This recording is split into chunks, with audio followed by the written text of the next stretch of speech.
Thomas and friends, making tracks to great destinations.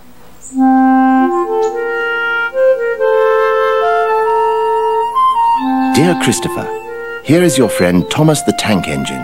He wanted to come out of his station yard and see the world. These stories tell you how he did it. I hope you will like them, because you helped me to make them. Your loving Daddy.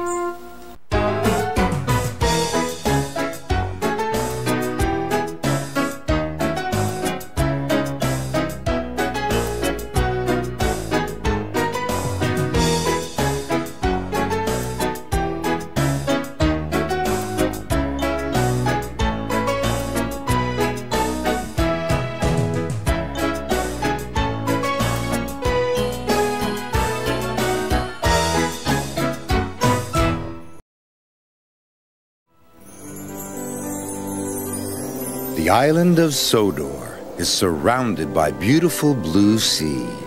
It has fields of green and sandy yellow beaches. There are rivers, streams, and lots of trees where the birds sing. There are windmills and a coal mine, and docks where visitors to the island arrive. The island also has lots and lots of railway lines. Who's that puffing down the track? It's Thomas! Hello, Thomas! Hello, everybody! Welcome to the island of Sodor.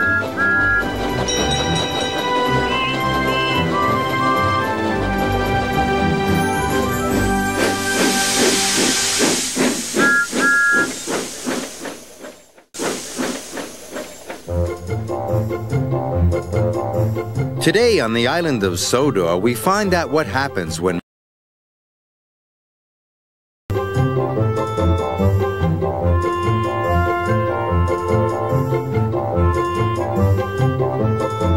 and we watch what happens when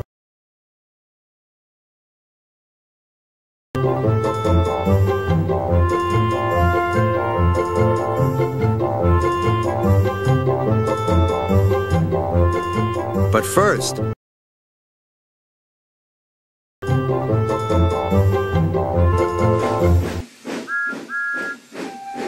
one night, Henry and Gordon were alone with James. Although Sir Topham Hatt was beginning to think well of him, whenever a chance came, the other engines would talk of nothing but bootlaces. "Remember when they had to use a bootlace to get you out of trouble, James?" they would tease. James tried to get back by talking about Henry, who got shut up in a tunnel, and Gordon, who got stuck on a hill, but they wouldn't listen. "You talk too much, little James," said Gordon. "A fine, strong engine like me has something to talk about. I'm the only engine who can pull the express. When I'm not there, they need 2 engines. Think of that. I've pulled expresses for years and have never once lost my way. I seem to know the right line by instinct." Every wise engine knows that the signalman sets the switches to make the engines run on the right tracks. But Gordon was so proud he had forgotten. "Wake up, James," said Gordon next morning. "It's time for the express. What are you doing? Odd jobs? Ah, well, we all have to begin somewhere, don't we? Run along and get my coaches. Don't be late." James went to get Gordon's coaches. They were all shining with new paint. He was careful not to bump them, and they followed him smoothly into the station singing happily, "We're going away! We're going away!" "I wish I were going with you," said James. "I should love to pull the express and go flying along the line." Gordon, with much noise and blowing of steam, got ready to back onto the train.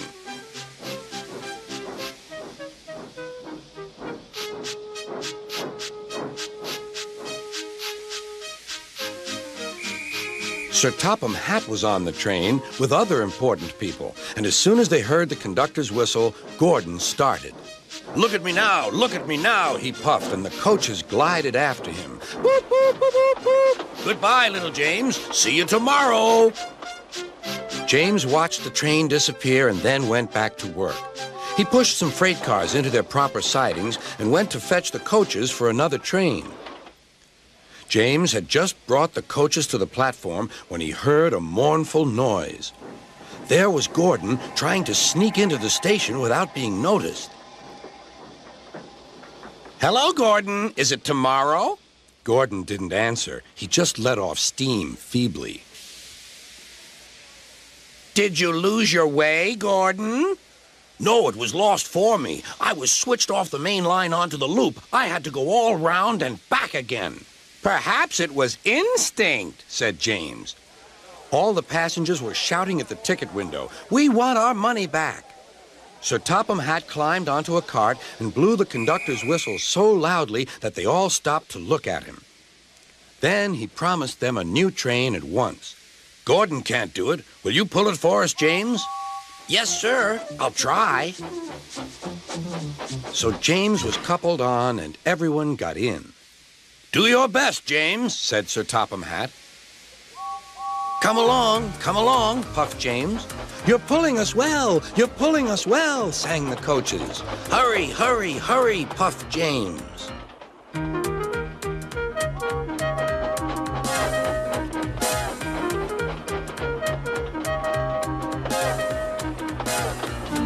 Bridges and stations flashed by. The passengers cheered, and they soon reached the station. Everyone said thank you to James, and Sir Topham Hatt was very impressed. "Well done. Would you like to pull the express sometimes?" "Yes, please," answered James. Next day, when James came by, Gordon was pushing freight cars. "I like some quiet work for a change," he said. "I'm teaching these cars manners. You did well with those coaches, I hear." "Good. We'll show them." And he gave his cars a bump. James and Gordon are now good friends. James sometimes takes the express to give Gordon a rest. Gordon never talks about bootlaces, and they're both quite agreed on the subject of freight cars.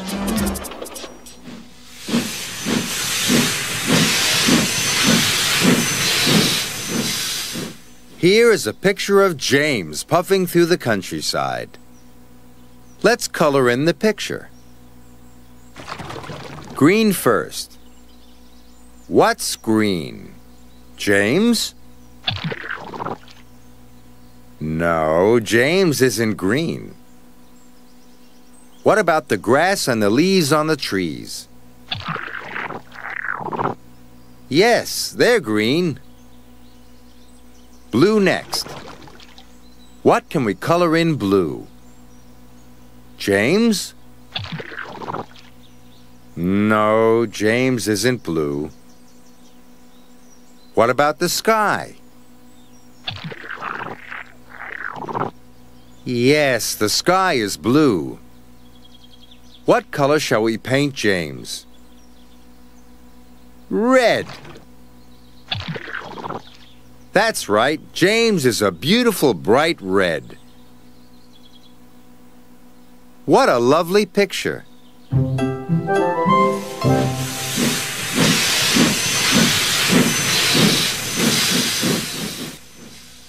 Thomas and Emily have important jobs to do. Thomas needs to take some coal to Brendam Docks, and Emily has to go to Tidmouth Sheds. Emily is puffing to Tidmouth Sheds, but a tree has fallen across the line. Emily has to go back. Thomas is puffing to Brendam Docks, but the track is closed for repair. Thomas has to go back. Thomas and Emily have to use the same track, but they meet in the middle. What can Thomas and Emily do? Thomas is puffing into the siding. Now they can share the track. Emily can get to Tidmouth Sheds, and Thomas can get to Brendam Docks. Sharing the track was a good idea. Well done, Thomas. And well done, Emily.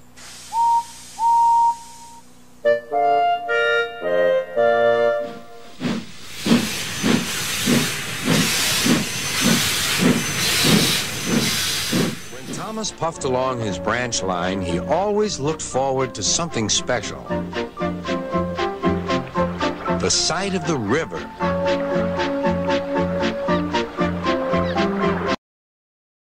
As he rumbled over the bridge, he would see people fishing. Thomas often wanted to stay and watch, but his driver said no. What would Sir Topham Hatt say if we were late? Every time he met another engine, he would say, "I want to fish." But they all had the same answer. "Engines don't go fishing." Silly stick in the muds, thought Thomas. One day, he stopped as usual to take in water at the station by the river. "Out of order." "Bother," said Thomas. "I'm thirsty." "Never mind," said his driver. "We'll get some water from the river."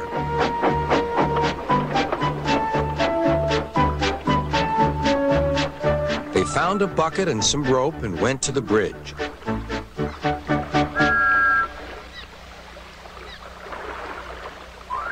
Then the driver let the bucket down to the water.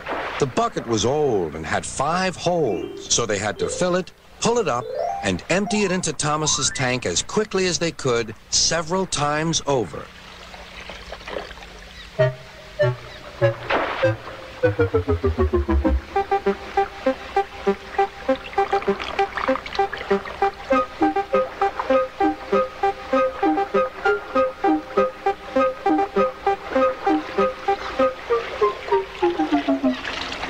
They finished at last. "That's good, that's good," puffed Thomas, and Annie and Clarabelle ran happily behind.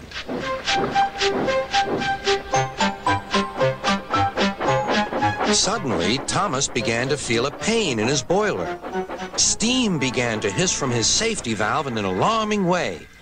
"There's too much steam," said his driver. "Oh dear," groaned Thomas. "I'm going to burst! I'm going to burst!" They damped down his fire and struggled on. "I've got such a pain! I've got such a pain!" Thomas hissed.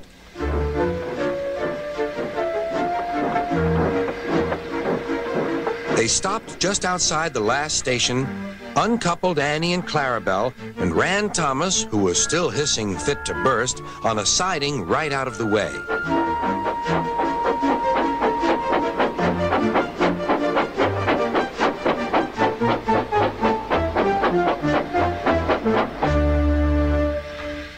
Then, while the conductor telephoned for an engine inspector, the driver found notices in large letters which he hung on Thomas in front and behind.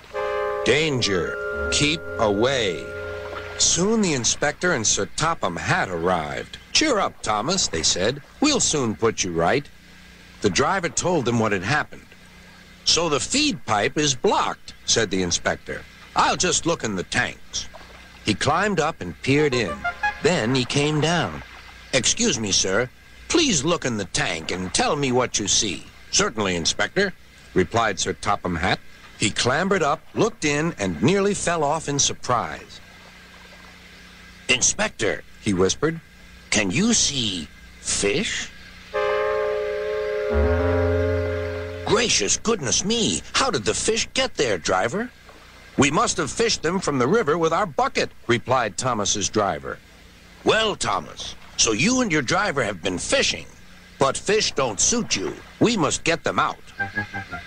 They all took turns at fishing in Thomas's tank, while Sir Topham Hatt looked on and told them how to do it. When they had caught all the fish, they had a lovely picnic supper of fish and chips.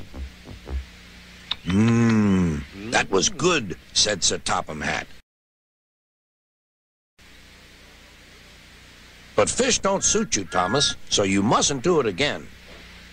"No, sir, I won't," said Thomas sadly. "Engines don't go fishing. It's too uncomfortable."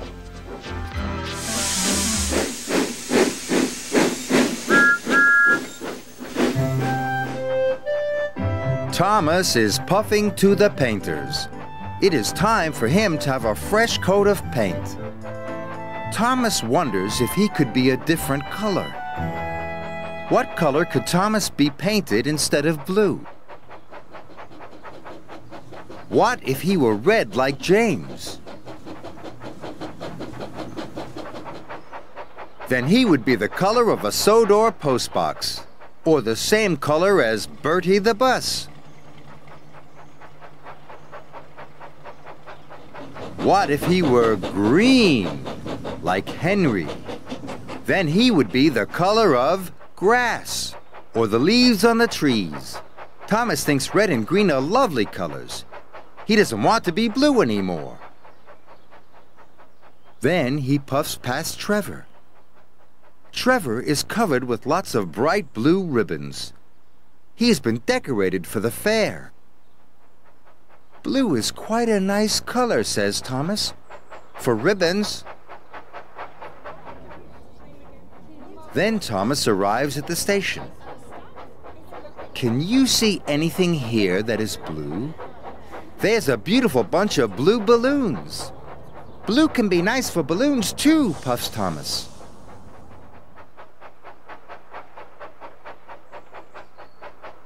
I wonder if anything else is blue, says Thomas. Can you see anything else that's blue? Of course. The sky is blue. If ribbons can be blue, and balloons can be blue, and the sky is blue, then blue is a jolly good color for engines after all, says Thomas. Thomas is very happy to be painted blue.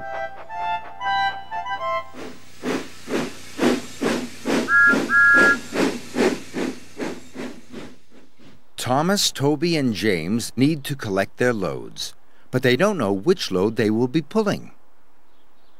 There's a truck full of coal, there's a carriage for pulling passengers, and there's some crates full of bananas. Let's help the engines find out what they will be pulling today. Can you guess which truck Toby will be pulling? Let's find out. The track is very twisty. Toby chuffs around the corners. I wonder what Toby will be pulling today. It looks like the coal truck. Toby's taking coal today. Who's next? James. Which truck will James be pulling? James is chuffing and puffing, twisting and turning. Can you guess which truck James will be pulling? James has got the carriage. He must be pulling passengers today. Now it's Thomas's turn. You can guess which truck Thomas is going to pull, can't you?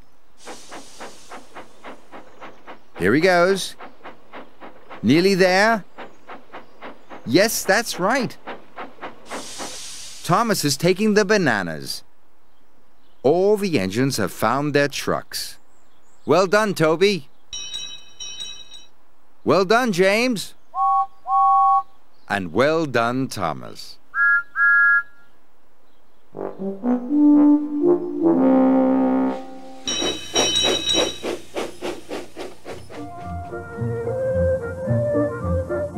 Thomas loves feeling like a really useful engine. But sometimes being really useful is hard work. In wintertime, snow can fall onto the railway lines. Sometimes snow can stop Thomas in his tracks. Then Thomas has to wear his snowplow so he can finish his job on time.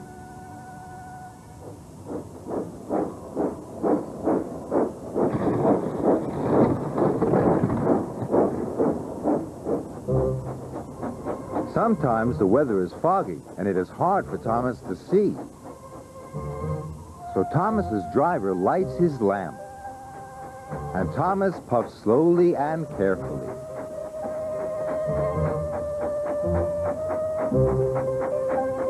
He blows his whistle to warn everyone he's coming. It's hard work, but Thomas always does his best.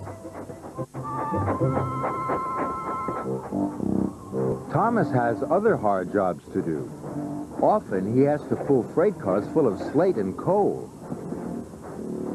It's very tiring pulling them uphill.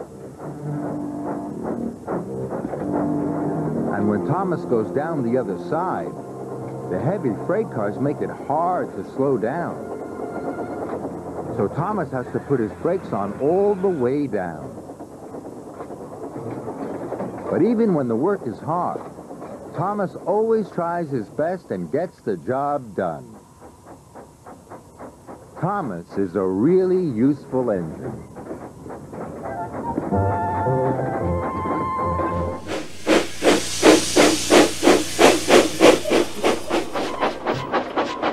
There's a line to a quarry at the end of Thomas's branch. It goes for some distance along the road. Thomas was always very careful to whistle here in case anyone was coming.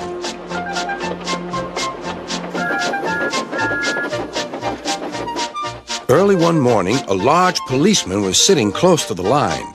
Thomas liked policemen. He had been a great friend of the officer who had just retired. Beep, beep, he whistled. Good morning. Thomas expected that the new officer would be friendly too, but he was sorry to see that he didn't look friendly at all. He was red in the face and very cross. Disgraceful, he spluttered. I didn't sleep a wink last night. It was so quiet, and now engines come whistling suddenly behind me. I'm sorry, sir, said Thomas. I only said good morning. The policeman pointed to Thomas. Where's your cowcatcher? He asked. But I don't catch cows, sir. Don't be funny, snapped the policeman. He looked at Thomas's wheels. No side plates either. And he wrote in his notebook. Engines going on public roads must have their wheels covered and a cowcatcher in front to protect people and animals from being dragged under the wheels if they stray onto the line. You haven't, so you are dangerous. Rubbish, said Thomas's driver. We've been along here hundreds of times and never had an accident. That makes it worse, the policeman answered. He wrote regular lawbreaker in his book. Thomas puffed sadly away.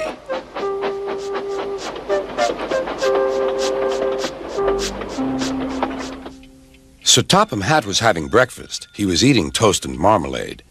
The butler came in. Excuse me, sir. You're wanted on the telephone. Bother that telephone, said Sir Topham Hatt. I'm sorry, my dear, he said to his wife. Thomas is in trouble with the police, and I must go at once. At the station, Thomas's driver told Sir Topham Hatt what had happened. Dangerous to the public, indeed. We'll see about that. Sir Topham Hatt spoke to the policeman. But however much he argued with him, it was no good. The law is the law, he said, and we can't change it. Sir Topham Hatt felt exhausted. I'm sorry, driver, he said. It's no use arguing with policemen. We will have to make those cowcatcher things for Thomas, I suppose. Everyone will laugh, sir, said Thomas. They'll say I look like a tram. Sir Topham Hatt stared. Then he laughed. Well done, Thomas. Why didn't I think of it before? We need a tram engine. When I was on my holiday, I met a nice little engine called Toby. He takes freight cars from the farms, but the trucks are taking over most of his work and he needs a change. He has cowcatchers and side plates. I'll write to his superintendent at once.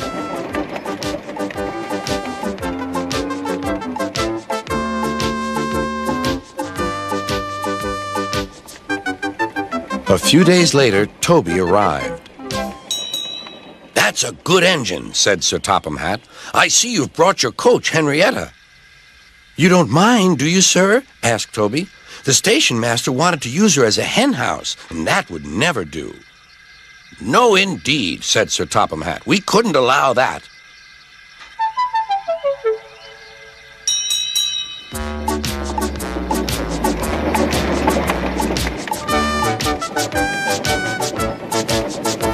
Toby made the silly cars behave even better than Thomas did.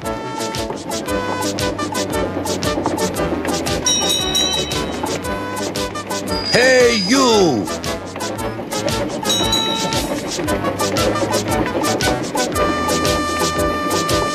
At first, Thomas was jealous, but he was so pleased when Toby rang his bell and frightened the policeman. They've been firm friends ever since.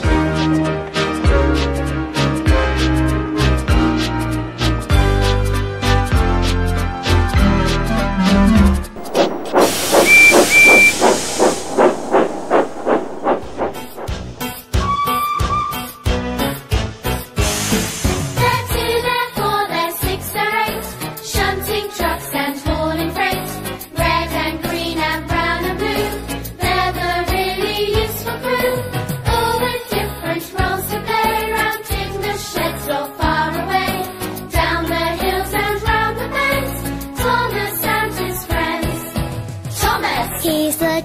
one. James. He's vain but lots of fun. Percy. Pulls a mail on time. Gordon. Thunders down the line. Emily. Really knows her stuff. Henry. Toots and huffs and puffs. Edward. Wants to help and share. Toby. Well, let's say he's square. They're 2, they're 4, they're 6, they're 8. Shunting trucks and hauling freight. Red and green and brown and blue. They're the really useful crew. All with different roles to play. Round in the sheds or far away. Down the hills and round the bends. Thomas and his friends. They're 2, they're 4, they're 6, they're 8. Shunting trucks and hauling freight. Red and green and brown and blue.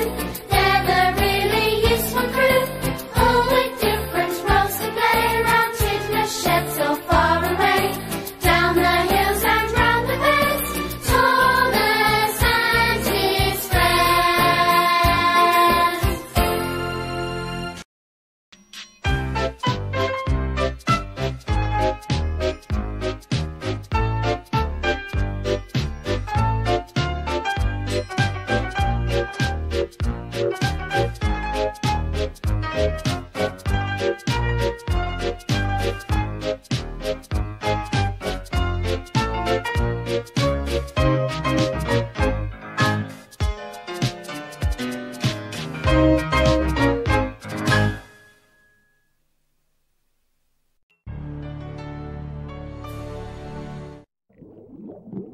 Blah, blah, blah, blah.